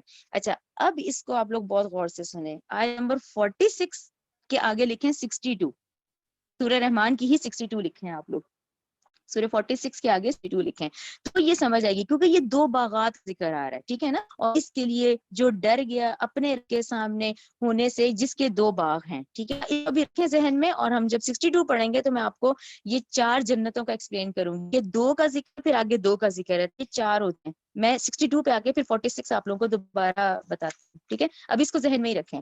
اس کے لیے جو ڈر اپنے رب کے سامنے کھڑے ہونے سے، جس کے دو باغ ہیں. ٹھیک ہے نا. تو یہ جنتوں کا ذکر ہے. آیت نمبر 47 فَبِأَيِّ آلَاءِ رَبِّكُمْ تُكَذِّبَانِ تو اے جنو انس تم اپنے رب کی کون کون سی نعمتوں کو جھٹلاؤ گے. ذواتا افنان 48 دونوں خوب شاخوں والے ہیں. ٹھیک ہے. آیت نمبر 49 فَبِأَيِّ آلَاءِ رَبِّكُمَا تُكَذِّبَانِ تو اے جنو انس تم اپنے رب کی کون کون سی نعمتوں کو جھٹلاؤ گے. فیہما ان دونوں میں، عینانی 2 چشمے ہیں، تجریان جاری ہوں گے، 51 فَبِأَيِّ آلَاءِ رَبِّكُمَا تُكَذِّبَانِ تو اے جن و انس تم اپنے رب کی کون کون سی نعمتوں کو جھٹلاؤ گے. فِيهِمَا ان دونوں باغوں میں من کل فاکہۃ ہر پھل کی زوجان دو دو قسمیں ہوں گی. فَبِأَيِّ آلَاءِ رَبِّكُمَا تُكَذِّبَانِ تو اے جن و انس تم اپنے رب کی کون کون سی نعمتوں کو جھٹلاؤ گے. نمبر 54 متکئین تکیے لگائے ہوں گے علی فرش ایسی مسندوں پر بطائنها جن کے استر من استبرق موٹے ریشم کے ہوں گے. وجن الجنتین اور پھل ان دونوں باغوں کے دان قریب ہوں گے. فبأي آلاء ربكما تكذبان تو اے جن و انس تم اپنے رب کی کون کون سی نعمتوں کو جھٹلاؤ گے. آیت نمبر 56 فیہن ان میں حوریں ہوں قاصرات الطرفی جھکی ہوئی نظروں والی. لم لم لم یطمثہن نہیں ہاتھ لگایا انہیں انسن کسی انسان نے قبلہم ان سے پہلے ولا جان اور نہ کسی جن نے. ٹھیک ہے اب یہ ان عورتوں کی بات ہے کہ وہ جو جنتی عورتیں ہوں گی ان کی جھکی ہوئی نظریں ہی گویا ان کے حسن کو ان سے ان کے ظاہر ان کے باطنی حسن کو اس طرح بیان کیا گیا کہ وہ ان کی جھکی ہوئی نظریں ہوں گی کہ ان کو اب یہ دیکھیں نا جس کی جھکی ہوئی نظر ہے اس نے تو غلط دیکھا ہی نہیں. جب نظریں جھکی ہوں گی اٹ مینس کہ اس کا ظاہر بھی خوبصورت اس کا باطن بھی خوبصورت. ٹھیک ہے نا اسی لیے کہا جاتا ہے نا نظر کی حفاظت کرو. کسی غیر مرد کو کر رہے ہیں پھر دیکھیں خیال ہی آئے گا. تو انسان کی نظر جھکی ہوتی ہے تو اس کا باطن بھی خوبصورت اس کا ظاہر بھی خوبصورت. ٹھیک ہے نا. اور دوسرا ایک اہم نقطہ کہ وہ کیسی جنتی عورتیں ہیں کہ نہ کسی انسان نے اور نہ کسی جن نے اس کو پہلے کبھی ہاتھ لگایا ہوگا. فَبِأَيِّ آلَاءِ رَبِّكُمَا تُكَذِّبَانِ تو اے جن و انس تم اپنے رب کی کون کون سی نعمتوں کو جھٹلاؤ گے. کأنہن گویا کہ وہ یاقوت وہ ہیرے ہیں والمرجان اور موتی ہیں. اب یہ انہی جنتی عورتوں کا ذکر ہے گویا کہ وہ ہیرے ہیں اور موتی ہیں. اچھا آیت 58 میں یہاں پر صحیح مسلم کی حدیث ہے وہ ہم دیکھ لیتے ہیں. صحیح مسلم کی حدیث ہے کہ ان کے حسن و جمال کی وجہ سے ان کی پنڈلی کا گودا گوشت اور ہڈی کے باہر سے نظر آئے گا. یہ صحیح مسلم کی حدیث ہے. اور ایک ہے صحیح بخاری کی. جنتیوں کی بیویاں اتنی حسین و جمیل ہوں گی کہ اگر ان میں سے ایک عورت اہل ارض کی طرف جھانک تو آسمان اور زمین کے درمیان کا سارا چمک اٹھے اور خوشبو سے بھر جائے اور اس کے سر کا دوپٹہ اتنا قیمتی ہوگا کہ وہ دنیا اور مافیا سے بہتر ہے. یہ صحیح بخاری کی حدیث ہے. ٹھیک ہے آیت نمبر 59 فَبِأَيِّ آلَاءِ رَبِّكُمَا تُكَذِّبَانِ سو اے جن و انس تم اپنے رب کی کون کون سی نعمتوں کو جھٹلاؤ گے. آیت نمبر 60 دیکھیں بہت اہم ہے. حل نہیں جزا احسانہ احسان کی اللہ مگر احسان ہی ہے. یہ ہے دیکھیں آیت 60 دیکھیں کتنی غور کریں تو یہ ہے بیسکلی دیکھیں دنیا میں بھیجنے کا انسان کو مقصد کہ ایک وہ شخص جس نے پھر اللہ کے لیے محنت کی پھر اس نے مشقت اٹھائی پھر اس نے تکلیفیں اٹھائیں. ٹھیک ہے نا یعنی وہ نیکی کرنے کے لیے تکلیف سے جو گزرنا ہے تو پہلا تو اس نے کیا نا اب اس کا بدلہ بھی اس کو دیا جائے گا. ٹھیک ہے نا پہلا احسان پہ آپ لوگ لکھیں نیکی یا نیک کام کرنے کے لیے جو مشقت اٹھانی ہے. نہیں جزا ہے احسان کی سلیش اللہ مگر احسان اب اس کا صلہ بھی ملے گا. ٹھیک ہے نا جو دنیا دارالامتحان تھی جس نے پھر غفلت میں نہیں وقت گزارا جس نے اللہ کے احکامات کی اور فرما برداری کی پھر کیا ہے پھر اس کو بدلہ دیا جائے گا. دوسرا جو احسان ہے نا 60 آیت میں 2 احسان ہے. پہلا نیکی دوسرا احسان پھر اس نیکی کا بدلہ اب اس کا صلہ دیا جائے گا جو کہ جنت کی شکل میں ہے. آیت نمبر 61 فَبِأَيِّ آلَاءِ رَبِّكُمَا تُكَذِّبَانِ تو اے جن و انس تم اپنے رب کی کون کون سی نعمتوں کو جھٹلاؤ گے. آیت نمبر 62 دیکھیں وَمِن دُونِهِمَا اور ان دونوں سے ایک کم درجے والی جنتان 2 باغ اور ہیں. اب میں آپ کو 46 اور 62 کا بتاتی ہوں تو آپ لوگوں کو کلیئر ہو جائے گا. دیکھیں 46 میں کیا تھا 46 میں یہ تھا نا کہ ہم نے پڑھا تھا کہ اپنے ایک وہ شخص جو ڈر گیا اپنے رب کے سامنے کھڑے ہونے سے اور اس کے 2 باغ ہیں. یہاں پر اس کو غور سے دیکھیں وہ 2 اور یہ 62 والے اب یہ چار جنتیں ہو گئیں. اب یہ کیسے 4 ہوئی ہیں ان کو دیکھیں. پہلا آپ لوگ یہ ذہن میں رکھیں کیونکہ خطاب دونوں سے ہو رہا ہے نا جن و انس تو اس میں ایک تو جنوں کی ہے ایک انسانوں کی ہے. ٹھیک ہے نا جنوں کی اپنی خواہشات ہیں ان کی اپنی جنتی جنیں ہوں گی اور اس طرح انسان ہے انسانوں کی اپنی جو جنتی عورتیں ہوں گی تو انسان کی اس کی خواہش کے مطابق جنت ہے اور جنوں کی ان کی خواہش کے مطابق جنت ہے. یہ پہلا پوائنٹ آپ لوگوں کو کلیئر ہو گیا. ٹھیک ہے نا 4 میں سے لائن لگا کے 2 کو الگ کر دیں کہ 4 میں سے ایک تو جنوں کی ایک انسانوں کی ہے. اچھا اب 62 میں بھی ایک نئی بات ہے 62 میں ہے اور ان دونوں سے 2 باغ ہیں جو ان سے کم درجے کے ہیں. اب اس کا کیا مطلب ہوا؟ اس کا مطلب یہ ہے کہ ایک جنت جو ہے وہ ہائیسٹ لیول کی ہے، سابقون الاولون کی جنت ہے، رائٹ؟ ایک درجہ سابقون الاولون کا ہے، یہ جو 62 میں ہے نا، کہ ایک اس سے کم درجے والی ہے، یہ پھر دائیں ہاتھ والے ہیں، سیدھے ہاتھ والے جن کو کہتے ہیں۔ اچھا، اس پہ آپ لوگ ذہن میں رکھ لیں، ابھی ہی نیکسٹ، کیونکہ جوڑے کی شکل ہے نا سورہ واقعہ، سورہ واقعہ میں آپ لوگ پہ پورے قیامت کے جب منظر آئیں گے اس میں 3 گروہوں کا ذکر آئے گا، یعنی اس وقت تقسیم 3 لوگوں میں ہوگی، جس میں ایک سابقون الاولون ہے، ٹھیک ہے، سمجھ آ گئی؟ اب 2 جنتیں کیسی ہیں؟ ایک سابقون الاولون کی جنت ہے جو 62 میں بات ہے نا، ایک اس سے کم درجے کے، وہ پھر داہنے ہاتھ والے ہیں، یہ 2 ہو گئے، اور 2 ان کے مقابل میں وہ والے جن، ٹھیک ہے، جو سابقون الاولون والے جن ہیں، اور وہ پھر وہ جو اس سے کم درجے والے ہیں۔ تو سمجھ آ گئی یہ 4 کیسے ہو گئی ہیں؟ ایک انسانوں کی، ایک جنوں کی، ایک سابقون الاولون کی، اور ایک جو ہے پھر داہنے ہاتھ والے کہا جائے گا، کیونکہ ہم ابھی سورہ واقعہ پڑھیں گے نا، اس میں ہے یہ کہ 3 گروہوں میں اس وقت لوگ تقسیم ہوں گے، سابقون الاولون میں ہو جائیں گے، اور ایک دائیں ہاتھ والے ہوں گے، اور ایک بائیں ہاتھ والے ہوں گے۔ اچھا، یہاں پر آیت نمبر 46 میں مجھے ایک حدیث ملی تھی ترمذی کی، وہ بھی آپ دیکھ لیں، ٹھیک ہے؟ دیکھیں، نبی کریم صلی اللہ علیہ وسلم نے فرمایا، یہ وہ لوگ ہیں، یہ جو سابقون الاولون جو ہیں، یہ وہ لوگ ہیں جو روزہ رکھتے ہیں، نماز پڑھتے ہیں، اور صدقہ خیرات کرتے ہیں، اور خوف زدہ رہتے ہیں کہ شاید اللہ تعالیٰ ان کے اعمال قبول نہ فرمائے۔ یہی لوگ بھلائیوں میں جلدی کرتے ہیں، اور ان میں سے ایک دوسرے سے مسابقت کرنے والے ہیں، ٹھیک ہے نا؟ وہ ہم پڑھتے ہیں نا قرآن میں، فاستبقوا الخیرات، نیکیوں میں ایک دوسرے سے سبقت لے کے جاؤ، ٹھیک ہے؟ یہ کلیئر ہو گیا نا آپ لوگوں کو کہ سابقون الاولون کا ذکر ہے جو کہ ابھی واقعہ میں آئے گا، اور یہ 4 جنتیں اس طرح بن جاتی ہیں۔ آیت نمبر 46 اور 62 کو ملاتے ہیں تو ہمیں پتہ چل جاتا ہے، کیونکہ انسانوں کی ان کی خواہش کے مطابق ہے، جنوں کی ان کی خواہش کے مطابق ہے۔ پھر اس میں 2 کیٹیگریز ہیں، ایک سابقون الاولون کی ہیں جس پہ مجھے یہ حدیث ملی تھی، اس میں نبی کریم صلی اللہ علیہ وسلم کی جو میں نے سنائی ہے، اور ایک ہے پھر داہنے ہاتھ والے۔ یہ کلیئر ہو گیا؟ چلیں اب آ جائیں آیت نمبر 63 کی طرف۔ فَبِأَيِّ آلَاءِ رَبِّكُمَا تُكَذِّبَانِ، اے جن و انس، تم اپنے رب کی کون کون سی نعمتوں کو جھٹلاؤ گے؟ آیت نمبر 64، مدھامتان، گہرے سبز سیاہی مائل، ٹھیک ہے؟ اچھا، یہ اتنا سے لکھا ہوا ہے نا، گہرے سبز سیاہی مائل، یعنی بہت گہرا رنگ ہوتا ہے۔ اس کے آگے آپ لوگ 68 لکھیں، کیونکہ یہ اتنا سے ہے نا، اب اتنی آیت ہی ہے کہ گہرے سبز سیاہی مائل، مدھامتان، تو پھر یہ 68 لکھ لیں، سورہ رحمان کی ہی 68 لکھ لیں۔ فَبِأَيِّ آلَاءِ رَبِّكُمَا تُكَذِّبَانِ، اے جنو انس، پھر تم اپنے رب کی کون کون سی نعمتوں کو جھٹاؤ گے؟ فِيهِمَا، ان دونوں میں، عینانی، 2 چشمے ہیں، نضاختان، جوش مارتے ہوئے۔ فَبِأَيِّ آلَاءِ رَبِّكُمَا تُكَذِّبَانِ، تو اے جنو انس، تم اپنے رب کی کون کون سی نعمتوں کو جھٹلاؤ گے؟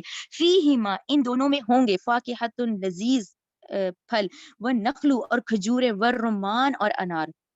فَبِأَيِّ آلَاءِ رَبِّكُمَا تُكَذِّبَانِ، تو اے جنو انس، تم اپنے رب کی کون کون سی نعمتوں کو جھٹلاؤ گے؟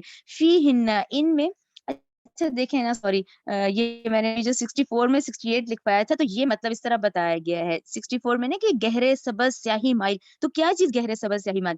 سیاہی مائل یہ 68 ہے کہ ان میں جو لذیذ پھل اور کھجوریں اور انار ہوں گے، یعنی اتنے بڑے بڑے باغات ہوں گے، یہ ان باغات کا رنگ بتایا گیا ہے کہ گہرے سبز سیاہی مائل، اس طرح کے کہ جیسے وہ کھجوروں اور انار کے جو بڑے بڑے باغات ہوں گے، یہ ان کا رنگ ہے۔ اور یہاں سے جو آیات شروع ہوتی ہیں نا، آن ورڈ آگے 68 سے، تو وہاں پر پھر سب کی رائے ہے کہ یہ ایک عربی ذوق ہے۔ دیکھیں یہ قرآن جس طرح اس میں نازل ہوا تھا عرب کے صحرا میں، اور اس میں یہ والی جو آیات تھی، تو یہ در حقیقت دیکھیں اس کے اندر یہ باغات کا ذکر، چشموں کا ذکر، کیونکہ یہاں تو نہیں ہے نا یہ چیزیں، تو یہ باقاعدہ اس طرح سے یہ بیان کی گئی ہیں۔ تو یہ دراصل پورا یہ ایک عربی مسکن، ایک عربی ماحول، جو عربی ذوق ہے نا ان کا، یہ اس کے مطابق ہے یہ والی آیات کہ بڑے بڑے باغات ہوں گے۔ اب یہاں تو نہیں تھی نا یہ چیزیں، 2 چشمے بہ رہے ہوں گے، یہ چیزیں ہوں گی اس طرح سے کہ لذیذ پھل ہوں گے، اس میں کھجوریں ہوں گی، والرمان، اور اس میں انار ہوں گے، یہ اس طرح سے ہے 68 آیت، اس لیے 64 سے کنیکٹ کی گئی ہے۔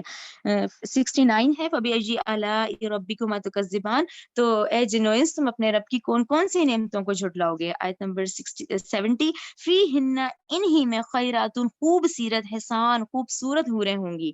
آیت نمبر 71، فَبِأَيِّ آلَاءِ رَبِّكُمَا تُكَذِّبَانِ، تو اے جنو انس، تم اپنے رب کی کون کون سی نعمتوں کو جھٹلاؤ گے؟ حور، حوریں، مقصورات، محفوظ ہوں گی، فی الخیام، خیموں میں۔ یہ پھر وہ عرب کا انداز آ گیا۔ دیکھیں اس وقت تو عمارتوں کے نہیں تھے نا رواج اتنے، اس وقت تو خیمہ سسٹم تھا، تو یہ خیموں میں ہوں گی، تبھی وہی والی بات ہے، اس طرح سے ہی بتائی جا رہی ہے کہ حوریں ہوں گی، محفوظ ہوں گی اور خیموں میں ہوں گی، ٹھیک ہے نا. اور اس میں جیسے ڈاکٹر صاحب کی رائے کے مطابق کہ آپ یہ نوٹس لیں کہ ان آیات میں عورتوں کی کوالٹیز ہی یہی بتائی گئی ہیں کہ کیسی ہوتی ہیں، شرم و حیا والی، جیسے اوپر یہی بات بتائی گئی ہے نا کہ جھکی نظروں والی، شرم و حیا والی، یعنی خیموں میں رہنے والی. تو یہ عورتوں کی کوالٹیز ہیں اس وقت جو جنتی خواتین کی بتائی جا رہی ہیں، جنتی عورتوں کی. آیت نمبر 73 فَبِأَيِّ آلَاءِ رَبِّكُمَا تُكَذِّبَانِ. تو اے جنو انس تم اپنے رب کی کون کون سی نعمتوں کو جھٹلاؤ گے. لم یطمثہن نہیں ہاتھ لگایا ان کو، انسن کسی انسان نے، قبلہم ان سے پہلے، ولا جان اور نہ ہی کسی جن نے. فَبِأَيِّ آلَاءِ رَبِّكُمَا تُكَذِّبَانِ. تو اے جنو انس تم اپنے رب کی کون کون سی نعمتوں کو جھٹلاؤ گے. متکئین تکیہ لگائے ہوں گے، علی رفرفن ایسے قالینوں پر جو خضرن جو سبز ہوں گے، وعبقری اور نہایت نادر، حسان نفیس ہوں گے. آیت 77 فَبِأَيِّ آلَاءِ رَبِّكُمَا تُكَذِّبَانِ. تو اے جنو انس تم اپنے رب کی کون کون سی نعمتوں کو جھٹلاؤ گے. تبارک اسم بابرکت ہے نام، ربک آپ کے رب کا، ذل جلال والاکرام جو بڑی شان والا، بڑی عزت والا ہے. ربنا تقبل منا انک انت السمیع العلیم وتب علینا انک انت التواب الرحیم. سبحانک اللہم وبحمدک اشہد ان لا الہ الا انت استغفرک واتوب الیک. بات یاد آئی ہے، حضور فرماتے ہیں کہ جس طرح کان لگا کر اللہ قرآن کو سنتا ہے کسی چیز کو نہیں سنتا. ہمیں نظر نہیں آتا نا، ہمیں معلوم نہیں، ہم قرآن پڑھ رہے ہیں تو سننے والا کون ہے؟ سب سے زیادہ کان لگا کر خود اللہ. یہاں اس لیے مجھے یاد آیا کہ ابو موسیٰ اشعری کو کیا پتا تھا کہ کون سن رہا ہے. وہ اپنی کیفیت میں نماز میں تہجد میں قرآن کی تلاوت کر رہے تھے، اور ظاہر بات ہے ان کے گھر ایکڑوں میں بنے ہوئے نہیں تھے، ایک ایک کمرہ، ایک ایک کوئی حجرہ، ایسے ہی تو گھر تھے نا صحابہ کے. لہذا حضور پاس سے گزرے، آواز آئی، کافی دیر سنتے رہے. اس کے بعد آپ تشریف لے گئے، صبح فجر میں ملاقات ہوئی تو حضور نے تحسین کے انداز میں فرمایا، یا ابا موسیٰ انک قد اوتیت مزمارا من مزامیر آل داؤد. اے ابو موسیٰ تمہیں تو آل داؤد کے سازوں میں سے ایک ساز اللہ نے عطا فرما دیا ہے. جس طرح حضرت داؤد، لہن داؤدی مشہور ہے کہ جب وہ پچھلے پہر رات کو حمد کے ترانے الاپتے تھے، قرآن میں ہے کہ پرندے شامل ہو جاتے تھے ساتھ، اور پہاڑ وجد میں آتے تھے، پہاڑ بھی ان کے ساتھ شریک ہوتے تھے. تو جس طرح کا اللہ نے ان کو لہن عطا فرمایا تھا، حضور نے تحسین کے انداز میں فرمایا ہے ابو موسیٰ اشعری اللہ نے تمہیں بھی آل داؤد کے سازوں میں سے ایک ساز عطا فرمایا. بہرحال قرآن مجید کا جو یہ میوزک ہے، قرآن کے الفاظ کا جو حسن ہے، جہاں تک حسن معنوی ہے وہ تو ہر لفظ میں ہے، لیکن یہ حسن ظاہری، حسن صوتی، حسن لفظی، یہ اپنے کلائمیکس پر آپ کو نظر آئے گا سورہ رحمان میں. لیکن قرآن میں یہ سورت اس اعتبار سے بھی ممتاز ہے، اس کی 4 آیات پر ذرا توجہ کریں گے، عجیب حقائق سامنے آئیں گے. جہاں یہ قرآن مجید کے حسن صوت اور حسن لفظی کی معراج ہے، وہیں اس کی پہلی 4 آیات میں 4 چوٹی کی چیزوں کا ذکر ہے، سب سے اونچی چیزیں. پہلی آیت کیا ہے؟ الرحمن. ایک آیت ہو گئی. رحمان کیا ہے؟ اللہ کا نام ہے. کبھی آپ نے غور کیا اللہ کے ناموں میں سب سے پیارا نام کون سا ہوگا؟ رحمان. کیوں؟ اس کا مادہ کیا ہے؟ رحمت. ہمیں سب سے بڑھ کر جس چیز کی ضرورت ہے وہ کیا ہے؟ رحمت خدا بندی. نام اچھی طرح سن لیجئے اس حضور کی قول کو. حضور فرماتے کوئی شخص جنت میں مجرد اپنے عمل کی بنیاد پر داخل نہیں ہو سکے گا جب تک کہ رحمت خداوندی دستگیری نہ کرے. کسی صحابی نے بڑی ہمت اور جرأت کا ثبوت دیا کہ پوچھ لیا کیا حضور آپ بھی؟ جب آپ نے فرمایا کوئی شخص داخل نہیں ہو سکتا جنت میں محض اپنے عمل کی بنیاد پر جب تک کہ رحمت خداوندی جو ہے وہ دستگیری نہ فرمائے. پوچھا گیا کیا آپ بھی؟ آپ نے فرمایا ہاں میں بھی. آپ اندازہ کیجئے کہ اگر محمد الرسول اللہ بھی رحمت خداوندی کے ضرورت مند ہوں تو تاب دیگراں چے رسد، ہماری تو سب سے بڑی ضرورت رحمت خداوندی ہے. اب یہ رحمت جو ہے قرآن مجید میں اللہ تعالیٰ کی یہ شان 2 الفاظ کے ذریعے سے آتی ہے، رحیم اور رحمان. اور کوئی مادہ نہیں ہے جس سے 2 نام بنتے ہوں اللہ کے، لیکن یہ مادہ ہے واحد رحمت کا کہ جس سے رحمان بھی ہے رحیم بھی ہے. رحیم صفت مشبہ ہے، رحمت دائم ہو جائے گی، مستقل ہوگی تو رحیم کہیں گے، اور رحمان اس میں رحمت کی ہے وہ شان ہے کہ جیسے ٹھاٹھے مارتا ہوا سمندر ہو، ہیجان کی کیفیت، طوفانی کیفیت، رحمت خداوندی کا طوفانی جوش، وہ ہے رحمان۔ آپ تو رہتے اس علاقے میں ہیں، آپ کو معلوم ہے عرب اگر بھوکا مرا جا رہا ہو تو کیا کہے گا؟ انا جوعان۔ پیاسا مرا جا رہا ہو انا عطشان۔ بہت غضبناک ہوگا غضبان، غضبان آصفہ قرآن میں آیا ہے، بہت غضبناک۔ رحمان جس کی رحمت جو ہے جوش میں ہے، ٹھاٹھے مارتے ہوئے سمندر کے مانند۔ تو یہ اللہ تعالیٰ کے ناموں میں سب سے پیارا نام۔ اب آگے چلیے، الرحمن علم القرآن، رحمان نے قرآن سکھایا۔ رحمت خداوندی کا سب سے بڑا مظہر، رحمان کی رحمانیت کا سب سے بڑا مظہر قرآن ہے۔ ان میں جو منطقی ربط ہے اس کو سمجھتے جائیے۔ اچھا آپ یہ سوچئے، جو علم بھی انسان کو حاصل ہوا وہ کس نے دیا؟ اللہ نے۔ سائنس کا علم کس نے دیا؟ اللہ نے۔ علم آدم الاسماء کلہا، وہ علم الاسماء جو حضرت آدم کو دے دیا گیا تھا ازل میں، یہ اسی کا ظہور ہے، یہ اسی کی ایکسفولیشن ہے جو ہو رہی ہے اور ہوتی رہے گی ابھی۔ اور دوسرے علم ہے وہ کس نے دیے؟ اللہ نے دیے۔ لا یحیطون بشیء من علمہ الا بما شاء، مخلوق میں سے کوئی اللہ کے علم میں سے کسی شے کا احاطہ نہیں کر سکتا مگر وہ جتنا اللہ دینا چاہے۔ لیکن یہ کہ تمام علوم میں چوٹی کا علم قرآن، نوٹ کرتے جائیے، اب چوٹی کی چیزیں جمع کیجئے۔ اللہ کے ناموں میں چوٹی کا نام رحمان، اللہ نے جو کچھ انسان کو سکھایا اس میں چوٹی کا علم قرآن۔ خلق الانسان، انسان کو پیدا فرمایا۔ سوال یہ کہ حیوانات کو کس نے پیدا فرمایا؟ آسمان کس نے پیدا کیے؟ زمین کس نے پیدا کی؟ فرشتے کس نے پیدا کیے؟ کیا مطلب خلق الانسان؟ اس کی تمام مخلوقات میں اس کا کلائمیکس، اس کی تخلیق کی معراج، اس کے تخلیق کا نقطہ عروج انسان ہے۔ یہ ہے کہ جو مسجود ملائک بنا ہے۔ وَلَقَدْ كَرَّمْنَا بَنِي آدَمَ وَحَمَلْنَاهُمْ فِي الْبَرِّ وَالْبَحْرِ وَرَزَقْنَاهُمْ مِنَ الطَّيِّبَاتِ وَفَضَّلْنَاهُمْ عَلَى كَثِيرٍ مِّمَّنْ خَلَقْنَا تَفْضِيلًا۔ تو تخلیق میں سب سے اونچی تخلیق انسان کی، علموں میں سب سے اونچا علم قرآن کا، اللہ کے ناموں میں سب سے اونچا نام رحمان۔ اب آئیے چوتھی چیز، علمہ البیان، انسان کو بیان کی صلاحیت عطا فرمائی۔ کیا اور کوئی صلاحیت عطا نہیں کی؟ بینائی کس نے دی؟ اللہ نے۔ اسی طریقے سے سماعت کس نے عطا فرمائی؟ اللہ نے۔ کتنی فیکلٹیز ہیں، کتنے ایکسٹرنل آرگنز ہیں سینس کے، کتنے انٹرنل سینسز ہیں جو اللہ نے دیے ہیں۔ لیکن یہاں بھی سمجھ لیجئے جتنی فیکلٹیز ہیں ہیومن فیکلٹیز، ان میں ٹاپ کی فیکلٹی جو ہے وہ اسپیچ ہے، کلام ہے، بیان ہے۔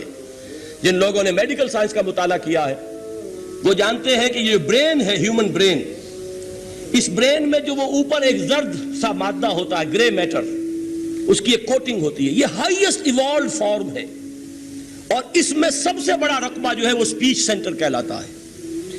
اسی لیے انسان کو حیوان ناطق کہتے ہیں۔ حیوان کے اور انسان کے مابین امتیاز قائم کیا گیا، نطق، گویائی، بولنا۔ اب یہ کیا چیز ہوئی؟ انسان کی صلاحیتوں میں سے سب سے اونچی صلاحیت۔ 4 آیتیں ہو گئی نا۔ اللہ کے ناموں میں سب سے چوٹی کا نام رحمان، اس نے جو علوم پیدا کیے ان میں چوٹی کا علم قرآن، اس نے جو مخلوقات پیدا فرمائی ان میں چوٹی کی مخلوق انسان، انسان کو جو صلاحیتیں اور استعدادات عطا فرمائی ان میں چوٹی کی استعداد بیان۔ جمع کیجئے، نتیجہ کیا نکلے گا؟ وہ نتیجہ ایک حدیث نبوی کی شکل میں سامنے آتا ہے۔ پہلی حدیث میں نے یہی پڑھی تھی، اس کے راوی کون ہے؟ عثمان ابن عفان۔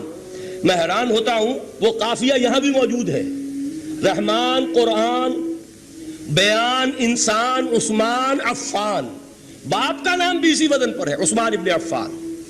عن عثمان ابن عفان رضی اللہ تعالی عنہ قال قال رسول اللہ صلی اللہ علیہ وسلم، حضرت عثمان شہید مظلوم ذو النورین رضی اللہ تعالی عنہ فرماتے ہیں کہ اللہ کے رسول صلی اللہ علیہ وسلم نے فرمایا، خیرکم من تعلم القرآن وعلمہ، تم میں سے بہترین لوگ وہ ہیں جو قرآن سیکھیں اور سکھائیں۔ قوت بیان جو تمہاری ٹاپ فیکلٹی ہے، اس کا استعمال کسی گھٹیا کام کے لیے نہیں ہونا چاہیے۔ دیکھیے اردو میں محاورہ ہے کہ توپ سے مکھی نہیں ماری جاتی، توپ بنائی گئی ہے کسی بڑی شے کے لیے، مکھی مارنے کے لیے توپ استعمال نہیں ہوتی. یہ قوت بیان جو ہے، جو ٹاپ موسٹ فیکلٹی ہے ہیومن، جو فیکلٹیز ہیں ان میں سے، اس کا استعمال بھی ٹاپ موسٹ ہونا چاہیے. قرآن کو بیان کرو. وہ جیسے کہ علامہ اقبال نے کہا ہے، بلکہ غالباً ان کے قبر پر آس پاس جو اشعار لکھے ہوئے ان میں سے ایک یہ بھی ہے: اگر یک قطرہ خونداری، اگر مشتے پرے داری، بیابامن تو آموزم طریق شاہ بازی را. اگر تمہارے اندر ایک قطرہ بھی خون کا ہے اور مٹھی بھر بھی پر اگر اللہ نے دیے ہیں تو میرے پاس آؤ کہ میں تمہیں شاہبازی کے طریقے سکھاؤں. اسی طرح جان لیجئے، اگر اللہ نے قوت گویائی عطا فرمائی، اگر اللہ نے تمہیں حیوان ناطق بنایا، اگر اللہ تعالیٰ نے تمہیں یہ صلاحیت عطا فرمائی، اس صلاحیت کا مصرف دنیا کو نہ بناؤ، اس صلاحیت کا مصرف اللہ کے کلام کو پھیلانے پر اس کو صرف کرو. هي الحلقات تحفظني بآيات